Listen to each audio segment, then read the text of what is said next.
You shouldn't talk to that kid, their trashiness might rub off on you. Saying this, a mom from the parent group not only bullied me but also used my daughter to do it. I won't let anyone bully my mom. Seeing this mom's behavior, my angered daughter decided to publicly confront her.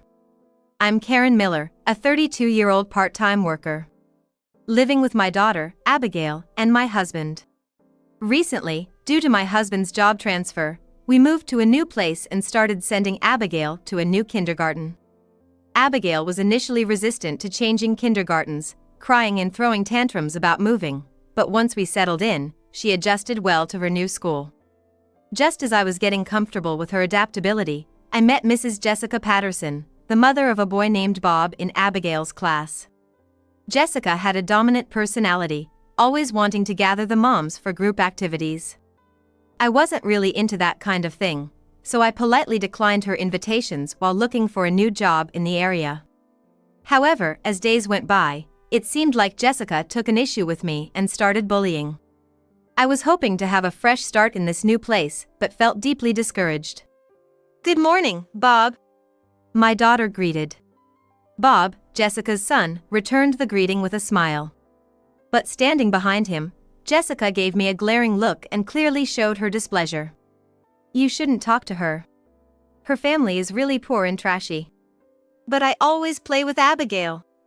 "Well, you should stop that. I'd be worried if something happened to you, Bob," Jessica said, making a dismissing gesture towards my daughter. Seeing my daughter treated this way made my blood boil, and I glared back at Jessica. She responded with a visible frown and said sarcastically, "Look at that, she's glaring. Scary. Bob, let's go over there." Jessica then took her son's hand and left. My daughter looked up at me, puzzled. "Why can't I play with Bob?" Her innocent question made my heart sink. Seeing my reaction, she tilted her head even more. "I'm sorry, sweetie. It's because I had a disagreement with Bob's mom." "Really?" "Yes." "Bob's mom seems really mad. What did you do, Mom?" "Well, I honestly don't know." Seeing my daughter's confusion made me feel even worse. I thought it was inappropriate for an adult to involve children in their personal quarrels, but it seemed like that's just the way Jessica is. Recently, my daughter had also been on the receiving end of Jessica's animosity, and I was constantly worried if Bob might be mean to her in class. But handling someone like Jessica wasn't going to be easy. After dropping Abigail off at kindergarten, I went back home and did some chores, all the while wondering how I could possibly improve my relationship with Jessica. If things continued this way, it could seriously hurt my daughter. I remembered how it all started a few weeks after we moved. I first met Jessica on the day I took Abigail to her new kindergarten. She said we should get along because our kids were in the same class and invited me to a chat group. Without much thought, I joined the group. When I got home, I sent a message introducing myself. Afterwards, Jessica bombarded me with questions in the group chat, asking where we used to live, what my husband does, the layout of our house, and so on. At first, I answered all her questions, but after a while, I grew uncomfortable and started giving short replies. Towards the end, I think I had been rather curt in my replies. I thought the barrage of questions would finally come to an end and our conversation would be over, but then Jessica, the queen bee of the moms, invited me to a lunch meetup. We have a tradition of gathering every Friday. "Karen, you should definitely join us." I declined Jessica's invitation, saying, "I'm sorry, but I have my part-time job that day." "Oh, come on, can't you work around that?" "I just started this new part-time job, so, as much as I appreciate the invite, I can't make it." "You know, bonding with other moms will be important down the line. It's just once a week, can't you somehow make it?" Despite her persistent approach, I sent another message apologizing and declining. Then, Jessica's tone completely shifted. She became openly displeased, saying, "Considering you live in a detached house, are you so broke that you need that part-time job?" I was shocked to see her message. I denied being financially strained, but she continued with a series of confrontational messages. I thought, if she really wanted to have the lunch so badly, why not just change the day? But Jessica was adamant it had to be on a Friday. Realizing the conversation was going nowhere, I firmly declined once more and ended the conversation. After that, I turned off my notifications and ignored all incoming messages from Jessica. The next day, with trepidation, I opened the group chat. To my relief, the chat had moved on from our exchange, with topics now revolving around gossip about the teacher and other moms. Seeing that, I felt a mix of relief and discomfort, so I decided to just observe the chat interactions from the sidelines. Most of the conversations in the group chat revolved around gossip, so I made a point to only respond when directly addressed. About a month later, I found myself kicked out of the group chat. I guess Jessica didn't like the fact that I wasn't as involved as she wanted. Upon being removed from the group chat, I started being avoided by Jessica and her clique. I didn't mind, as I had always felt out of place. However, Jessica seemed to hold a grudge against me. She started openly ridiculing me, calling me poor, and even began commenting about how my daughter was not well raised. I always thought she was troublesome, but never expected her to be this childish. Ignoring her felt right, but constant bullying does wear you down. I found myself sighing in exasperation. That day, kindergarten went on till the evening. I decided to make a quick stop at the supermarket before picking up my daughter. When I arrived at my daughter's classroom, the teacher called out to her with a smile.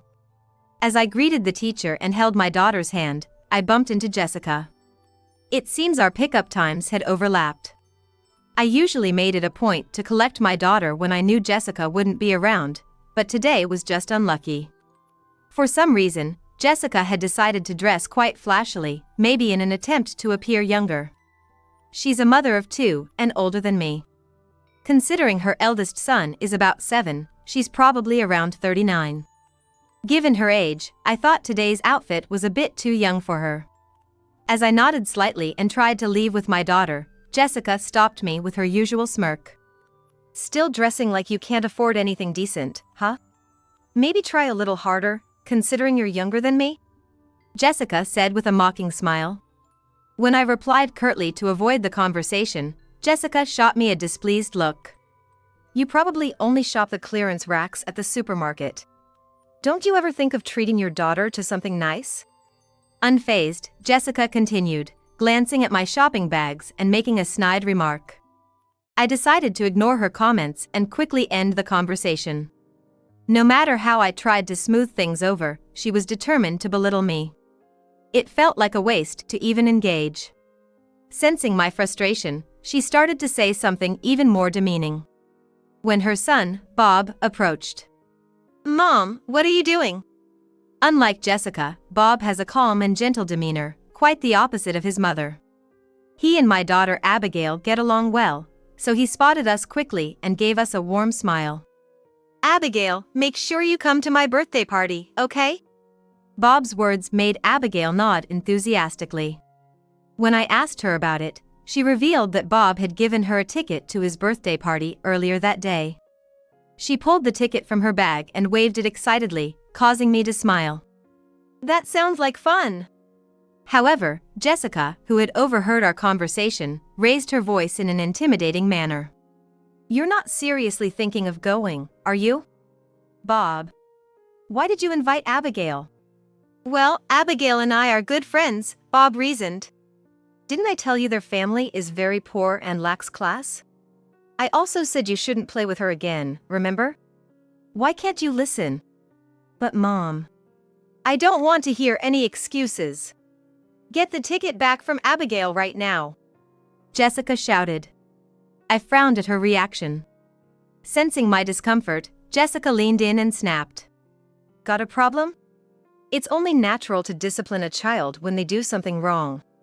Bob hasn't done anything wrong, has he? No, but he broke a promise with me. Breaking a promise is wrong, which is why I scolded him. Can you please not interfere with how I raise my child? I was taken aback by her justification. Jessica was teaching her son to shun his friends. That's just wrong. Yet, whatever I tried to say, she insisted she was right. To make matters worse, she even started claiming that my daughter Abigail was unruly and lacked class because I didn't discipline her properly. Soon, Jessica's group of friends gathered around after hearing the commotion. They listened to Jessica's exaggerated version of events and laughed mockingly at Abigail and me. Surrounded by their cruel words, I was on the verge of tears when Abigail, seeing my distress, asked, "Mom, are you okay?" Feeling that it was pointless to argue with Jessica anymore, I told Abigail to return the ticket. "Why?" she questioned. "We have something else going on." I made up an excuse on the spot. I hated lying to Abigail, but I just wanted to get out of there as soon as possible. However, interrupting our conversation was Bob, Jessica's son. "Why can't she come? It's my birthday party. I can invite whoever I want, right?" Bob looked up at his mother as he spoke. Upon hearing his words, Jessica, visibly irritated, snapped. "No means no." Bob quietly sulked and looked down. Abigail, looking equally unhappy, handed the ticket back to him. Seeing the saddened expression on Bob's face hurt my heart. I didn't care much about Jessica, but Bob was such a good kid. It pained me to see him upset like that. Furthermore, I couldn't tolerate them mocking Abigail anymore. I hoped Jessica would change her attitude, especially in front of the kids. I wondered what I could say to Jessica to make her stop this behavior. If I tried to appease Jessica, would she be satisfied? Thinking about all this gave me a stomachache. The next day. Today, kindergarten let out at noon. When I went to pick up Abigail, she and Bob were whispering about something. As I called out to her, Abigail turned and ran over with a smile. Contrary to the day before, she and Bob exchanged cheerful waves. "Something good happen?" I asked. Abigail grinned, showing her teeth, and whispered, "It's a secret." She then motioned for me to lean in. "Actually, I got a ticket to the birthday party." "What?" I exclaimed in surprise. Abigail repeated, "It's a secret," emphasizing her point loudly. Seeing my cheerful daughter, I felt conflicted about possibly exposing her to Jessica's malice again. Once home, I asked, "Can you tell me more about it?" Abigail nodded with a smile, pulling me along in her excitement to get home faster. Once we were home, she proudly held up the ticket. It was the same one she had the day before. The ticket read, "Come with Mom," in childlike handwriting. Seeing it, I wanted to celebrate together, but I doubted Jessica would welcome me at her home. However, my daughter, with a mischievous intent, ran up to me saying, "Listen. Bob told me that even if we go to his house, his mom won't get mad." But just yesterday. I don't think I want to go after all. I couldn't meet my daughter's worried eyes. Then, she reassured me, saying, "It's okay. I'll protect you, Mom. Bob and I came up with a plan." She explained the conversation she had with Jessica's son that day. Apparently, Jessica speaks ill of me even at home, and her son, thinking his mom was bullying me, told my daughter about it, hoping they could make amends. They planned to use his birthday as an opportunity. I felt embarrassed that the kids had to go out of their way for me, but I thanked my daughter. Still, I couldn't imagine Jessica sincerely apologizing. As I pondered how to convey this, my daughter said, "There's a surefire way she won't get mad." Hearing her plan, I couldn't help but smile. Taking their straightforward feelings to heart, I decided to attend the birthday party at Jessica's son's house. On the day of the birthday party, I arrived at Jessica's house. When I rang the doorbell, a camera showed my face, and Jessica appeared, looking displeased. "What do you want?" "I didn't invite you." Quickly, my daughter showed her the ticket. Jessica, with a shocked expression, hysterically shouted, "Did you steal this from my son? I can't believe it." My daughter shook her head, clarifying the misunderstanding.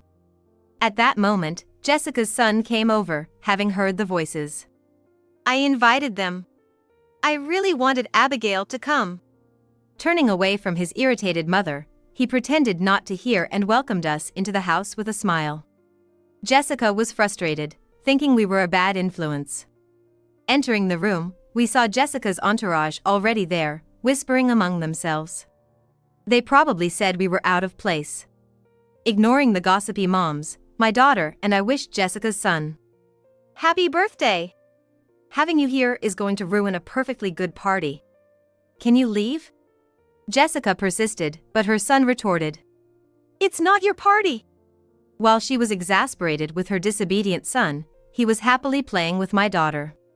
Seeing the other kids also having fun, the atmosphere among the mothers became more relaxed. However, Jessica continued to scold loudly. Being in an apartment, she shouted about the noise bothering the neighbors and criticized how the kids were eating. Then, seemingly reaching her limit, she loudly scolded her son. Why aren't you listening to me today? You're not usually like this. What's gotten into you? Were you influenced by them? I told you to stop hanging out with them. Their daughter is uncouth, running around, and she's so stubborn and disrespectful to adults. Directly, Jessica yelled at her son, pointing at us and telling us to evacuate. Jessica's son, looking slightly upset and looking down, finally responded in a loud voice. Today's my birthday, isn't it? You said birthdays were special, and I could do whatever I wanted, didn't you, Mom? He glared at Jessica. Upon hearing this, Jessica's face showed clear surprise. You've always said breaking promises is bad, right? When we were preparing for my birthday, I asked if I could do what I wanted, and we made a promise. Jessica's son said this, looking up at her with a slightly sulky face. Jessica seemed to recall this, and she was lost for words. This was the reason Abigail and Bob believed they couldn't be scolded. At kindergarten, the daughter and Jessica's son talked about a birthday party. At that time, Jessica's son said that a birthday is a special day.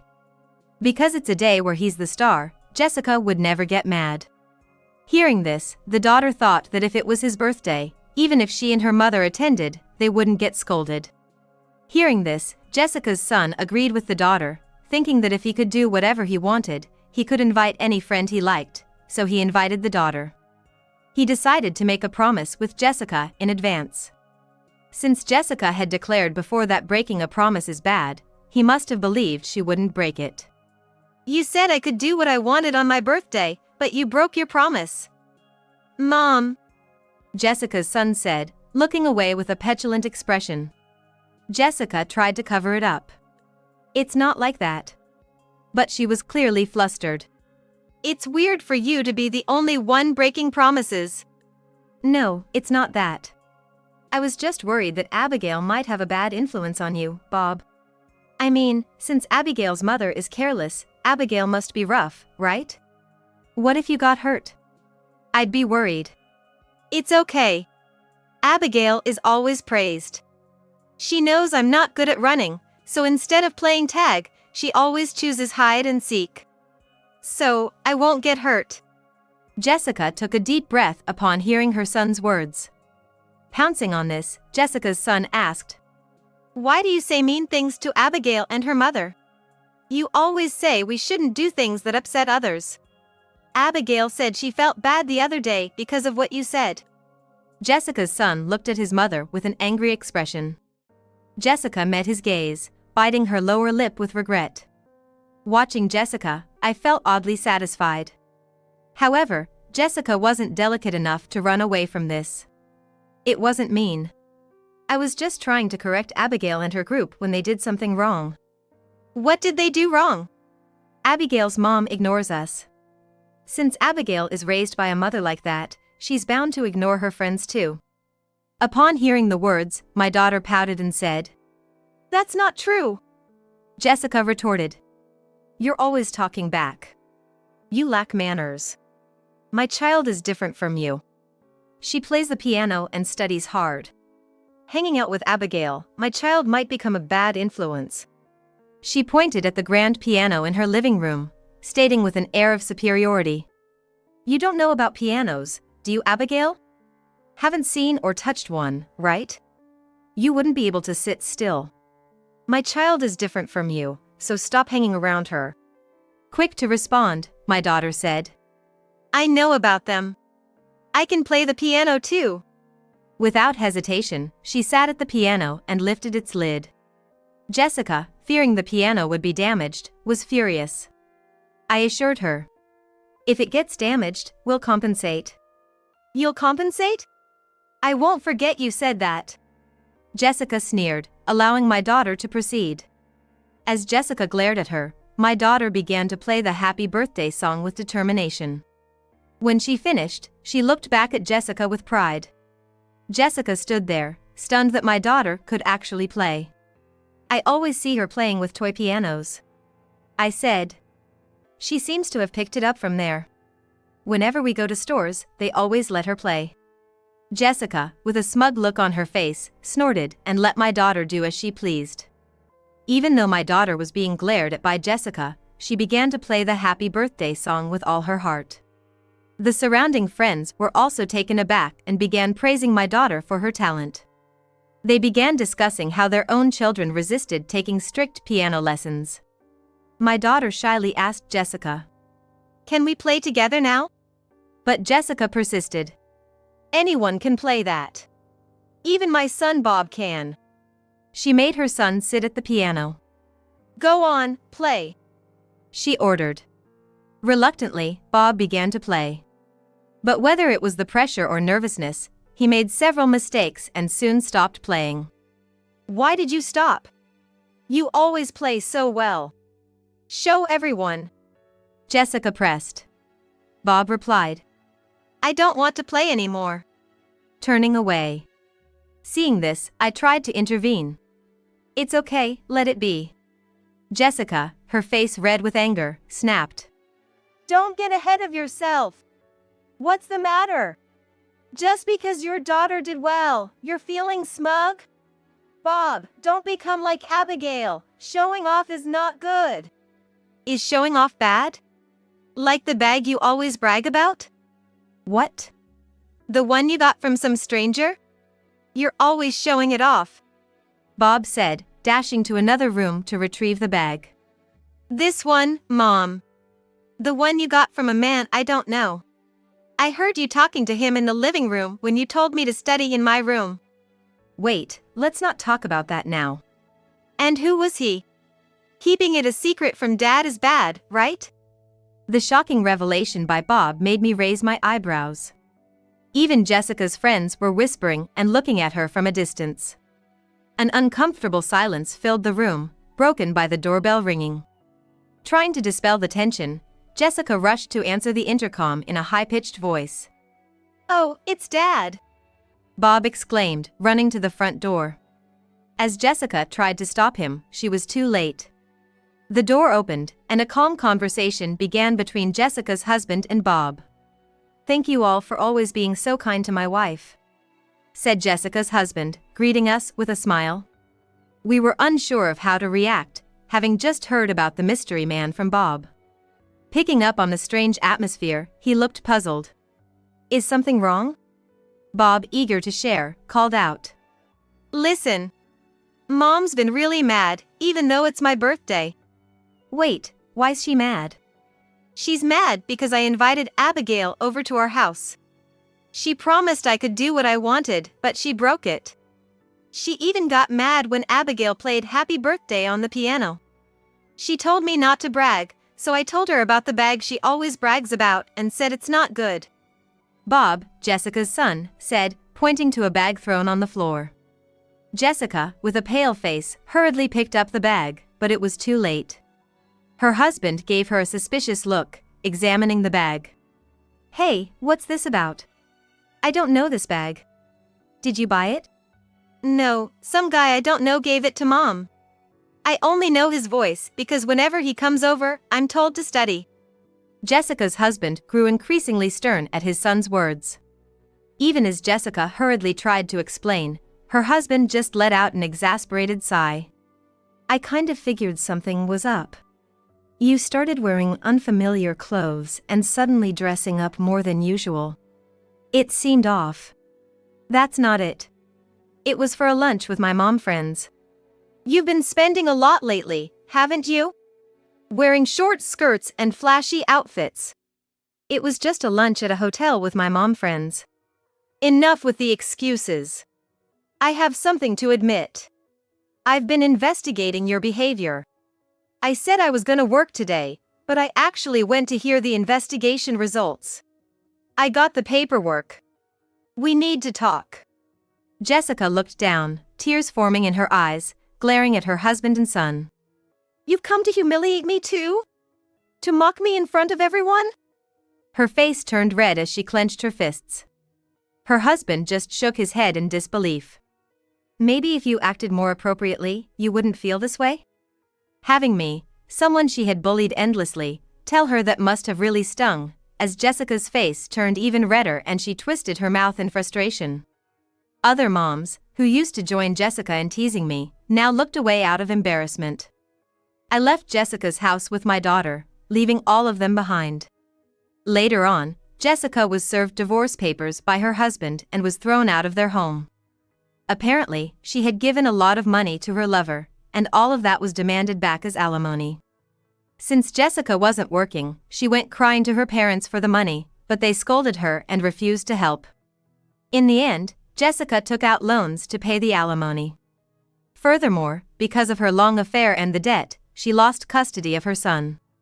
Jessica had to return to her parents' home and work day and night at a job they found for her to repay her debts. I heard this story from her old clique. I never thought things would turn out like this, but it's her own doing. I genuinely hope she reflects on her actions. With Jessica gone, life at the kindergarten became much easier for me. Jessica's son, now free from his mother's oppressive influence, seemed to have become more assertive. Seeing him play freely with my daughter, holding hands, warmed my heart. I hope the two of them remain close friends in the future.